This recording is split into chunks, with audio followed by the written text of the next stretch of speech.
Welcome to the WION podcast, where we explore fascinating stories and ideas from various fields. In this episode, we challenge one of the most familiar images of the natural world. What if kangaroos weren't always the hopping icons we imagine today?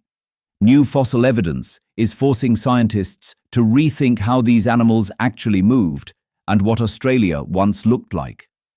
An analysis by University of Bristol and the University of Uppsala scientists showed that the extinct species of kangaroos did not hop around with its hind legs, rather used alternate methods for their commute, such as walking on two or all four legs.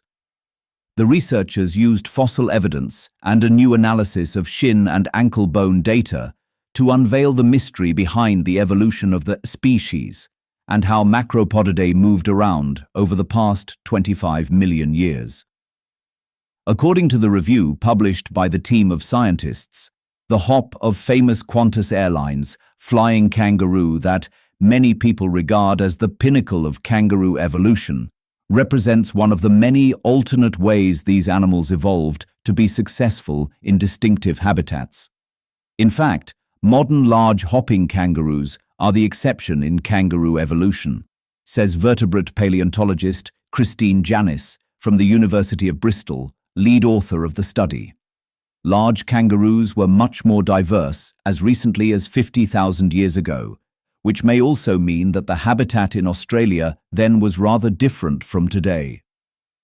The earliest recognized late Oligocene-Middle Miocene basal types of kangaroos, known to be existing 25 to 15 million years ago, most likely used quadrupedal bounding, climbing, and slower speed hopping as their primary modes of locomotion.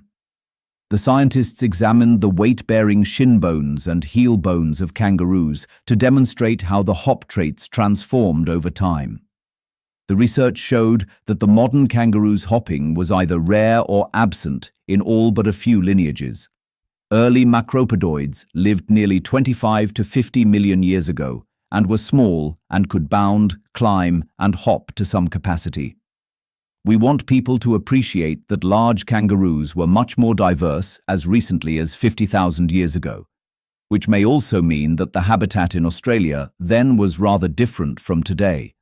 In fact, modern large hopping kangaroos are the exception in kangaroo evolution, phys.org quoted lead author Professor Christine Janis from Bristol's School of Earth Sciences as saying, co-author Adrian O'Driscoll, a former master's student in the paleobiology program at Bristol and now a PhD student at the University of York, said, especially supported by this new data is the notion of bipedal striding rather than hopping in the sthenurines, as their calcanea lack the anatomy that would help resist rotational forces at the ankle experienced during hopping and suggests a more erect limb posture rather than the crouched posture essential for hopping.